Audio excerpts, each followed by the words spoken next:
Exam क्यों exam मतलब आने आप लोगों के रिस्पांस चाहिए कि हाँ भैया हमको प्रॉपर केमिस्ट्री बायोलॉजी की हम बेसिकली बात कर रहे हैं, को चेंज करना पड़ेगा, इसलिए रहे हो।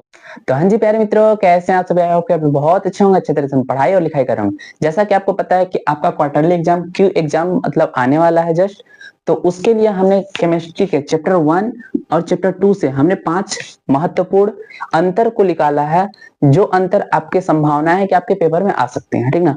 तो उस अंतर को देख लीजिए आप लोग, कौन कौन सा अंतर है। पहला है मोलरता, और बता देना चाहूंगा 3 नंबर के लिए अंतर है, ठीक ना। हो सकता है 2 नंबर में आप लोगों के पेपर में दे दें इस बार, लेकिन आएंगे जनरली अगर बोर्ड एग्जाम में अगर क्वेश्चन पूछे जाएंगे तो 3 नंबर में पूछे जाएंगे, ठीक ना। चलिए हम देख लेते हैं। पहला है मोलरता एवं मोललता में अंतर, ठीक ना। पहला चीज है मोलरता एवं मोललता में अंतर, और दूसरा चीज है आदर्श एवं अनादर्श विलयन में अंतर, ideal solution and non ideal solution में अंतर, ठीक ना। अब देखना, मोलरता इसको भी हमने करा रखा है, इसको भी हमने करा रखा है। आदर्श विलयन के धनात्मक, ठीक ना, सॉरी अनादर्श विलयन जो हमारा होता है नॉन आइडल सोल्यूशन, वो 2 प्रकार के विचलन प्रदर्शित करता है, आपको पता होगा। आइडल ये क्या बोलते हैं, एक आपका positive deviation and negative deviation, ठीक ना, धनात्मक विचलन तथा ऋणात्मक विचलन, और इसमें आपको अंतर फाइंड करना है, 3 अंतर, ठीक ना। इसको उदाहरण सहित भी लिखना है, इसको भी उदाहरण सहित लिखना है आपको, दोनों को, ठीक। 3-3 नंबर के आएंगे अंतर आपके। और तीसरा चीज है धात्विक चालन, चैप्टर 2 का है, ठीक ना। चैप्टर 2 में है धात्विक चालन एवं विद्युत अपघटनी चालन। विद्युत अपघटनी चालन, धात्विक चालन तथा विद्युत अपघटनी चालन में अंतर, यह भी 3 नंबर का है। वैसे मोस्टली मेरे को ऐसा लगता है कि नहीं पूछा जाएगा, लेकिन हमने 5 अंतर को सिलेक्ट किया, इसलिए हमने इसको बस सिलेक्ट कर लिया, ठीक ना। ये मेरे नजर से नहीं आएगा, बहुत कम चांसेस है, ठीक ना। अब देखिए विद्युत वाहक बल तथा विभवांतर, ये विद्युत वाहक बल तथा विभवांतर में अंतर, ये आपके फिजिक्स में भी आएंगे, ठीक ना। विद्युत वाहक बल और विभवांतर में अंतर फिजिक्स में के लिए भी इंपॉर्टेंट है और केमिस्ट्री के लिए भी इंपॉर्टेंट है, और ये क्वेश्चन इंपॉर्टेंट है 3 नंबर के लिए, ठीक ना। 3 नंबर में आने के इनके पूरे चांसेस हैं, ठीक ना। अब देखिए ये रहे आपके क्वेश्चन, इसका एक स्क्रीनशॉट ले लीजिए, ठीक।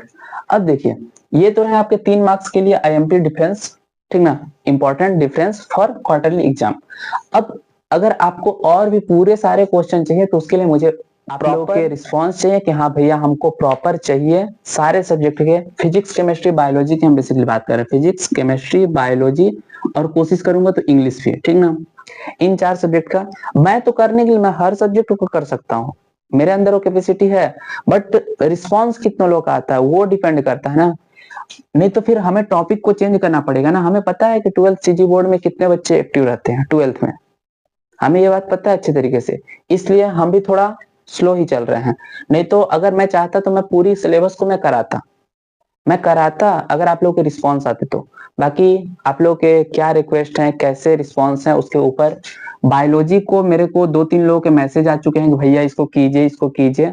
बायोलॉजी में जनरली ज्यादा क्वेश्चन नहीं आएंगे आपके, ठीक ना, इंपॉर्टेंट के नाम पे। वैसे तो सारे चैप्टर इंपॉर्टेंट रहता है, आप पढ़ किस लिए रहे हो, मेरा क्वेश्चन है पढ़ किस लिए रहे हो,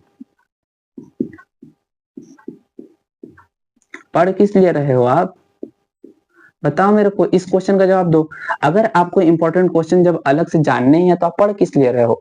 जब तक आप पूरा बुक को नहीं पढ़ोगे तब तक क्या कर लोगे इंपॉर्टेंट क्वेश्चन लेके। अभी तो मैंने बताया ना इतना, अगर आपने पढ़ा होगा तो आपको जरूरत ही नहीं पड़ेगा इसको पढ़ने की कि हाँ ये इंपॉर्टेंट, इसको मैं बेसिकली अलग से बैठ के पढ़ूं। सीधी सी बात बता रहा हूँ, ये इसका कोई जरूरत ही नहीं बनेगा कि हाँ आप सीधे पढ़ो उसके जाकर, ठीक ना, कोई ऐसी जरूरत ही नहीं पड़ेगा।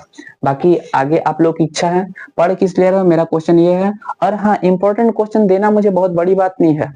हाँ, बोर्ड पे लिखना टाइम इसमें थोड़ा लगता है, हमारे पास सुविधाएं कुछ कुछ हैं ऐसी जिससे हम कर सकते हैं। हमारे पास कंप्यूटर है, आएंगे लाइव आएंगे तुरंत हम आप लोगों को बता देंगे सारे क्वेश्चन, फिर आप लोग आराम से कर सकते हो, नो डाउट, इसमें कोई बड़ी बात नहीं है। बाकी आगे आप लोगों की इच्छा है, क्या करना आप लोगों को, कैसे करना है, बाकी सारी चीजें आपके रिस्पांस के ऊपर डिपेंड करती हैं। और मेरा मतलब काफी दिनों से देखो हेल्थ इशू ज्यादा अच्छा नहीं है बेटा, ठीक है, इस वजह से मैं न ज्यादा तेजी से बोल पा रहा हूँ, और अभी तो फिलहाल मुझे माइक भी यूज करना पड़ रहा है क्योंकि मैं ज्यादा जोर से भी नहीं बोल पा रहा, ठीक है, तो इस वजह से।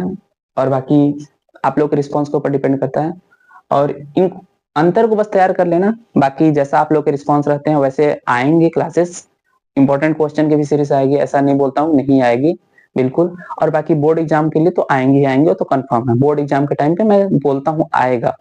अगर उस टाइम भी रिस्पॉन्स रहा तो, लेकिन ऐसा नहीं मैं बोलूंगा कि मैं डाल रहा हूँ किसी को कोई मतलब ही नहीं है।